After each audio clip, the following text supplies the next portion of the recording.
Hi, I'm Julie Hyman, an anchor at Yahoo Finance. Welcome to Verizon's Ready for Anything Commencement series featuring industry titans across business, nonprofit, and sports. Now, this series came together from one simple question. What can we do to have real conversations with students during this really challenging time in our world's history?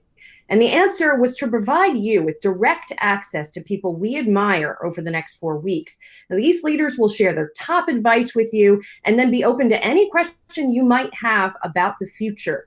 While we know this isn't exactly the graduation celebration you had imagined, we hope that you will find value in connecting with some of the greatest minds and problem solvers who we know.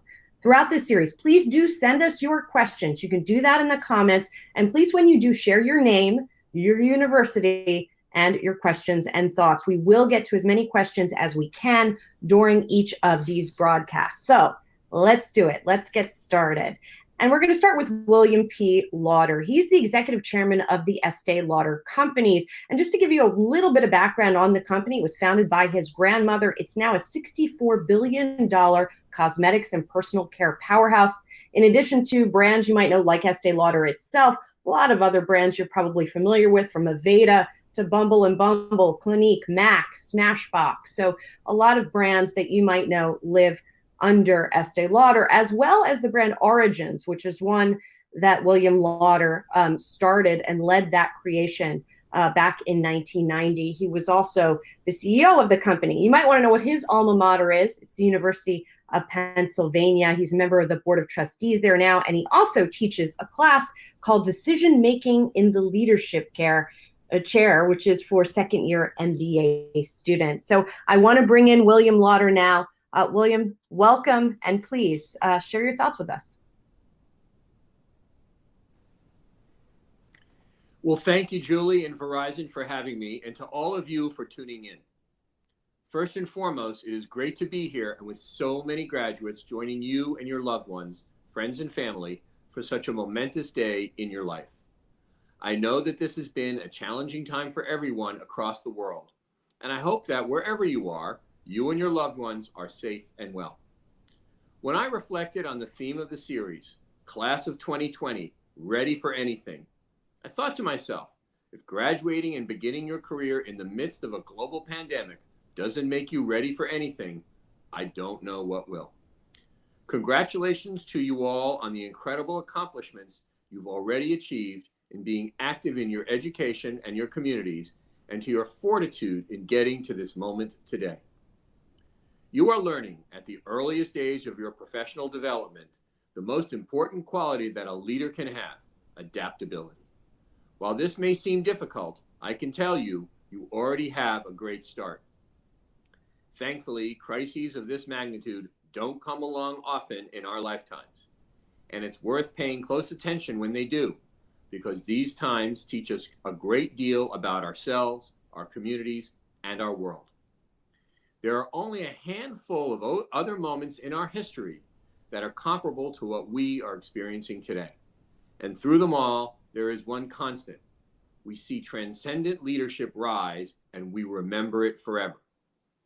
Good leaders, no great leaders, are never content to be islands of excellence. But no one organization or individual can do it alone. Different moments in our history call for different types of leadership. I'm reminded of a quote from Winston Churchill: "Success is not final. Failure is not fatal. It is the courage to continue that counts." In these moments, it isn't just individual leaders that rise to the challenge, it's entire generations. Today, just as during past trying times throughout our history, it's going to take a passionate, dedicated, and brave generation that will help us transform and shape our future together. The past few months of this crisis have shown, through big moments and small, that the world, its leaders, and incredible youth such as you are responding with positivity and action. Now is the time to think about what you stand for. What are your values as a leader, and what can you take away from this experience and apply to your future careers and the life choices you will make? For 75 years, the Estée Lauder Companies has seen a few hard times, and we have always come out the other side better, wiser, and more resilient. We are using this time as an opportunity to propel ourselves and our communities forward. We're using our manufacturing facilities to create hand sanitizers. We are mobilizing our brands and fundraising efforts to focus on high needs areas. We are supporting our incredible beauty advisors as they pivot to online consultations and using new technology. And we are reinventing our workplace by converting thousands of employees to remote technology. For me personally, the last several months have reaffirmed many leadership lessons I've learned throughout my career and continue to learn each day from our ELC employees around the world. I'm doing things I've never done before. One of the things I've enjoyed most these past several weeks has been to drop in unannounced on Zoom calls happening around the world to say a quick hello and thank you to our employees wherever they are. It's these moments of surprise and levity that are going to help get us through and keep our spirits up. We are a much less formal world today. In closing, your future success will come from your bravery and ability to take smart risks in the thousands of decisions you will make throughout your life and your career. Your ability to put forth ideas, to seek and find great qualities in others. But when you make these decisions, keep your values intact. And honor the past while transforming for the future. This crisis will help define you as leaders, but know you will never stop learning because the world is constantly changing and obstacles and therefore opportunities will come also. There are countless ways to be a leader and countless opportunities before you. Now is the time to take chances, to stand up, to raise your hands, and whatever you aspire to do, aim for it. For now, check in with one another, your classmates, friends, family, but also your communities, and ask, how are you doing? What can I do to help? These times demand a lot of compassion and patience from all of us. I applaud you for the efforts you have already accomplished. Your future, though cloudy now, will become clear. Remember, you are the author of your own future. Be the best person you can be. Be the person you wished you always could be and can be. Be kind and considerate to those around you and supportive and generous to those with whom you spend the most time. Congratulations on your graduations. Your futures will be exciting.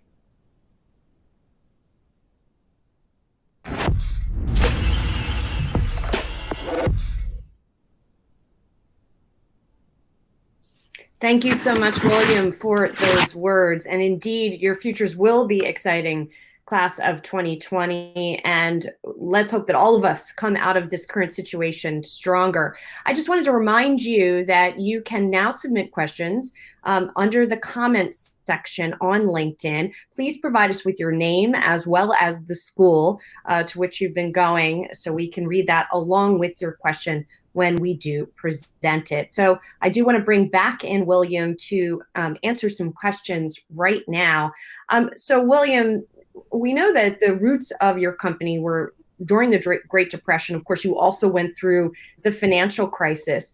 And as you look back on those times of adversity, obviously you weren't there for the first one, but you were there for the second. What lessons did you or the company learn that you think you can pass on to these graduates about making it through really challenging times? Well, Julie, you know, one of the first things we have to do is we have to ask the existential question. What do we mean? What do we mean to our consumers? What is our mission? And how can we accomplish it in this challenging time? What can we give to our consumer or offer to our consumer that makes her feel better? We also have to look inside of ourselves, inside of our organization, and really say there are no sacred cows. Let's examine everything. Why are we here? What are we doing? And let's examine whether it still has meaning to those who we are aiming this message towards. So we have to ask ourselves, where does this brand stand for our consumer? What does it mean for her? How can this brand serve the needs of the consumer? How can the people who are part of our organization serve those needs for our consumer? And we constantly have to ask it and readjust it and look through the lens of the current circumstances to realize what we're going to be like in the future. For example, right now, one of the things we're seeing in this crisis is that we're seeing a meaningful shift, because retail stores are closed, we're seeing a meaningful shift of consumers shopping online. So we are adjusting our people to be more focused on serving the online consumer, since they cannot serve the consumer in store the way they've been used to serving them. We have to continually adjust how we emphasize what's important for the consumer and understand how she wishes to touch us. A lot of good thoughts there about what you guys have experienced. I'm also curious, as obviously as someone who has done hiring and with a lot of grads out there looking for jobs right now, I'm curious what you look for when you have applicants come to you, or when your people who work under you have applicants who come to them. What are the qualities that you most prize in recruits to the company or folks that you're looking to hire? Most successful people in our organization have a number of key traits which allow them to continue to be successful. First and foremost is their skill of communication. How do they interact with people with whom they're dealing? This goes at the retail level of how do you interact with your consumer. It goes in the office level, at every level. How do you communicate and effectively with your colleagues? And how do you share your ideas most effectively? That's one of the key characteristics we look for. Of course, we look for the ability to be organized and focused and to achieve objectives. But the key characteristic is you have to be clear in your communication. When you look back at your journey as a leader, are there any moments that sort of stand out to you that were really pivotal for you, or that define your leadership style? I wish I could say there was just one moment in time where the great aha came, but the fact of the matter is it was an accumulation of experiences over time, really from the very beginning of my career to today. And I'd say every step along the way, I tried to imagine where I wanted to be from a career standpoint and the experiences I wanted to gain, and seek those experiences that would, if you will, allow me to go even further. So something that I thought I tried to do when I was young, in my mid to late 20s, is I took an inventory of my experiences and compared them against what I thought was the experiences I needed to acquire to achieve my objectives of where I wanted to be and what I wanted to do. And once I looked at that inventory and looked at what I was lacking in that inventory to gain the experience that I thought I would need to get to a position where I wanted to go, I started pursuing those experiences. What does that mean for all of us for career development? Put your hand up for an interesting experience that's going to teach you to stretch your own confidence and abilities. Push yourself to your limit. Learn about yourself by pushing yourself to work harder than you ever imagined before, to push yourself to do better. Now, we all as individuals, as humans, we know ourselves better than anybody else. And we know what we have done right. We know how we can improve. And if we don't find ways to constantly improve ourselves, then we're not going to achieve the objectives we imagined and wanted for our lives. So we have to think about it, imagine it, and like I said when I spoke, be the author of your own future. Choose the path that you'd like to take. Be opportunistic about how they present themselves. Oftentimes, the best opportunities that present themselves in our lives are not those that we plan for, but those which are unplanned for, but which we've taken advantage of when they presented themselves. I like that perspective, especially right now, that at a time when people are facing so much external challenges, the reminder that you always have to be challenging yourself internally as well. So we've got some questions from the students here. Vijay from PACE wants to know, what do recruiters expect from freshly graduated students right now? I would say that the most important thing is examples of accomplishment. What have you focused on? What are the kinds of projects you've worked on? What are the internships you've had? What are those experiences that you've had that will make you a valuable member of an organization and a team? How can you contribute to that organization? What is the experience you bring? What is the curiosity to learn and grow bring? And are you someone who can work well in the environment that the organization is looking for? First and foremost, it is that ability to get along as well as to contribute. And you have to have confidence in yourself, because you're going into a new environment where others are going to have great expectations of you. So you have to go in with the mindset of, I'm going to be successful. A winning attitude starts with the confidence in yourself to accomplish what you'd like to accomplish. And most recruiters are savvy enough to feel the inner essence of the person they're speaking to gauge whether or not they have that confidence to be able to do what they hope they would do in their lives. William, Matt from Penn State writes in to ask, sort of in a way, how you've been seeing this in your employees at the organization. How have your employees and managers shown resilience and perseverance during this tough time? And as you mentioned, you've been dropping in on their Zoom meeting. So I imagine you've been seeing a lot of folks in action. I've been seeing a lot of folks in action, and I've been seeing folks in action in a way that I haven't really ever been able to do it before. I think the number that they've given me is that in the last few months since we've been locked down, I have been able to speak with and touch over 8,000 employees around the world. Oftentimes I'm able to speak to groups that are literally around the world at the same time, which we've really never been able to do before. Many of our executives, young executives and middle-level executives and senior executives, are working from home in a completely new environment. And we're finding ways in how we can work together.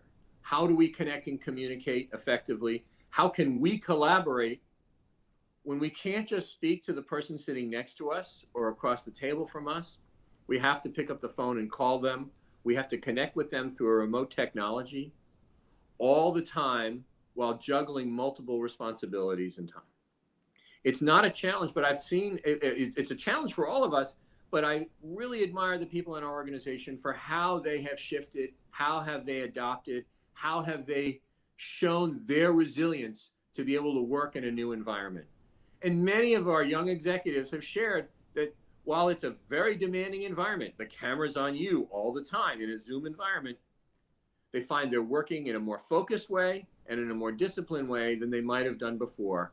And it's shown everybody what they're capable of when they put their mind to it. It's not a matter of can I do it? It's a matter of how well can I do it?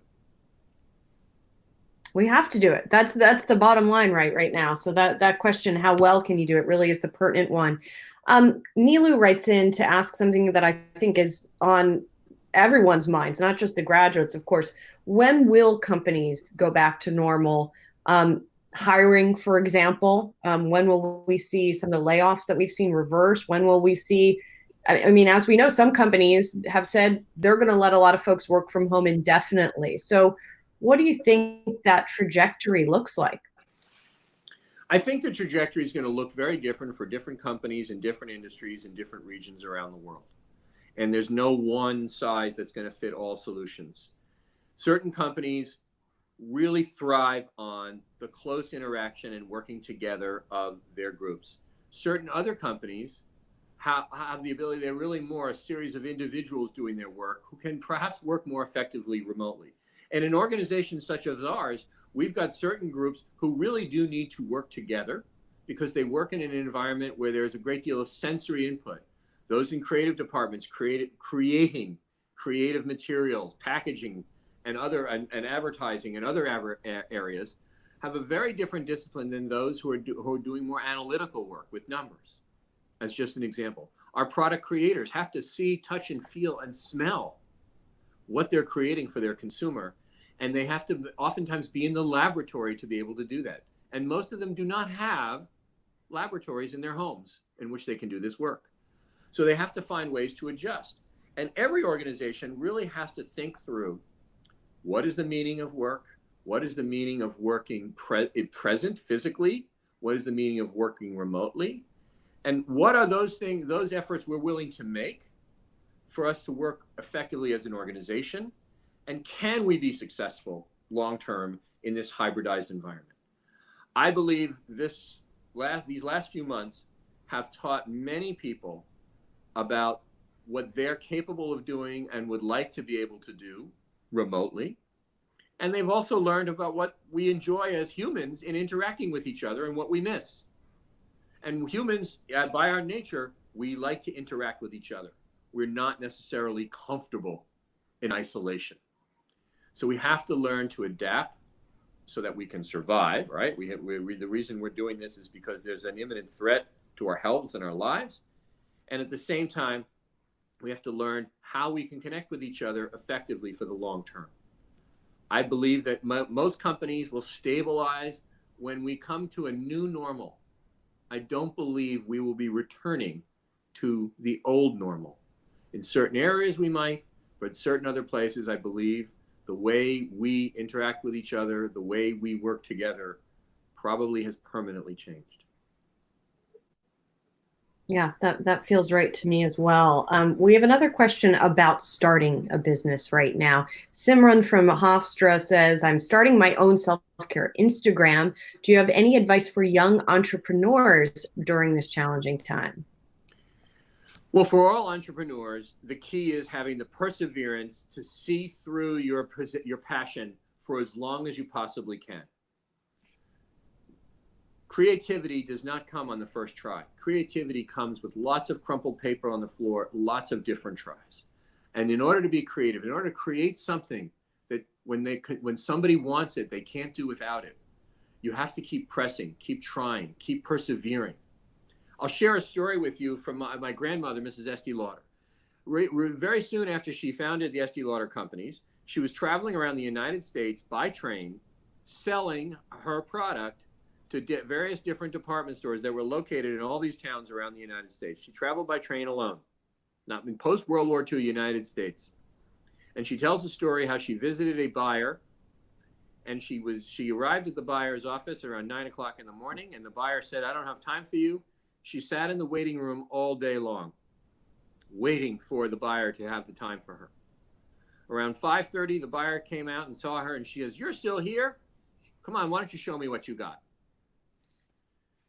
She showed her the product, and the buyer said, you know, this is fabulous. I want to add it to the range I offer my consumers. And I use it as an example. You have to push through adversity. You have to push through the first no when starting a business. Not everyone's going to understand your passion and what you see, but you're only going to be successful when you push through to that point. And I think you would hear that from almost anyone who started a business, that perseverance and passion for what you are trying to create are two of the key characteristics to being successful. And I assume, and this goes to a question that one of our other students is asking, I assume that also applies to just selling yourself, not even if you're just starting a business, but things like confidence and perseverance are qualities that are going to be helpful when you're trying to get a job as well. Self-confidence, not arrogance, is one of the key characteristics to being successful. Self-confidence oftentimes requires that you project a form of humility so that you can demonstrate to others that you are capable of learning and listening. Remember what I said earlier, an effective member of any organization and an effective leader of every organization is a great listener as well as a great communicator. So combining these characteristics in a manner that makes someone confident that they want to be with you, that they want to work with you, is a very important characteristic to long-term success. William, I have a question for you as well. I mean, these graduates, those who hopefully are going to come out and get jobs right now, they're going to enter a time of their career where they're really working hard to prove themselves. I've been there, you've been there. How do they balance that, particularly if they're working at home where the boundaries are sort of not as clearly delineated as they once were? How do you balance that drive and working really hard and proving yourself with not burning out, with taking care of yourself, which I feel like right now is particularly challenging to do? Well, it's always challenging when you're first starting out in your career. Think about it. We spend most of our young lives really from the ages of around 3 to between 18 and 21, 22 years old in school, learning. We're taught to learn. First, we learn how to learn. We learn how to read, write, and math and everything else. And as we get older, we're expected to be more of our own responsible person in actually learning. But we spend the first many years of our lives in a certain rhythm learning. And then all of a sudden, here we are in the great big world. There's no longer any summer vacation and school year. It's all one continuous year. And instead of thinking of things starting in September and ending in June, you start your job after you've graduated and it doesn't stop. It's a very different mindset. Changing from a sprint, I know when this is going to end, finals are in June, to there are no more finals. There's no more examinations. Every day is a new challenge. So learning how to pace yourself, what's important, you need some discipline. You need discipline to know this is the time when I'm working, and this is the time for myself. This is how I'm going to care for myself, my body, my brain. And this is how, by caring for myself, I can be a better citizen to those with whom I work and those with whom I enjoy their company and community. We have to be disciplined. We have to say, okay, if we're working from home, work begins at this time and ends at this time, and I'm going to try very hard to protect the work time, but protect the time that's not work. And if we can give ourselves that discipline, and some of us are better than others in that discipline. Are you getting up early enough and getting your exercise in the morning before you start your day? Or are you finishing your workday and then getting your exercise? Or are you finishing your workday and preparing dinner for your friend, for you and your family?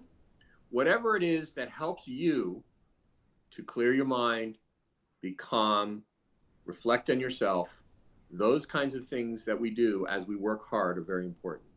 Everybody, when starting their career, works very, very hard. We all have the memory when we finished our education and started work, how hard it was for the first 2, 3, or more years. Not only because there was a lot of work expected from us, and we looked at our peers and saw how hard they were working and said, I'm going to work as hard, if not harder than them. But it's also learning about ourselves and how well we can push ourselves to learn our own limits. When you learn to stretch beyond your comfort zone, and you then gain the confidence to be able to do more because you have shown, I can do more. And the one you've shown the most is yourself. You have to be confident in pushing yourself to your limits and beyond.